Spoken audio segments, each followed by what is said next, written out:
আসসালামু আলাইকুম ভিউয়ার্স, সবাই কেমন আছেন? আশা করি আলহামদুলিল্লাহ ভালো আছেন। আমিও আপনাদের দোয়ায় আল্লাহর রহমতে অনেক ভালো আছি। আজকে সকালটা শুরু করলাম। প্রথমে ঘুম থেকে উঠছি, ঘুম থেকে উঠে আমার মেয়ে আছে, আমার মেয়েকে খাওয়া দাওয়া করাইছি।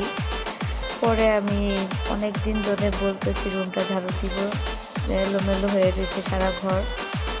তো আজকে তাড়াতাড়ি করে ঘুম থেকে উঠে মেয়েকে খাওয়া দাওয়া করে প্রথমে খালামণির রুমটা পরিষ্কার করলাম, পরে আমার নানুর রুমটা পরিষ্কার করলাম।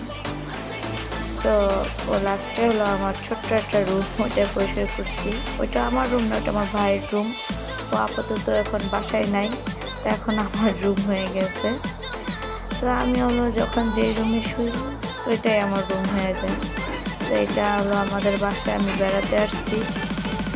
তো অনেক দিন ধরে তো এখানে রুমগুলো অগোছানো, তারপরে মাকড়সার আশ পড়ছে, তাই আজকে গুছাইলাম, ঝাড়লাম। এখন হলো আমার নানুর রুমের ফাইনাল ঝাড়ু দেওয়া শেষ হয়ে গেছে, এখন ফাইনালিটা দেখানোর।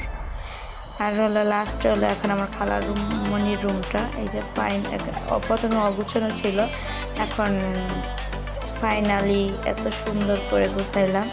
কেমন লাগছে, ভালো লাগলে বলবেন। আশা করি ভুল হলে ক্ষমা করে দেবেন। আমার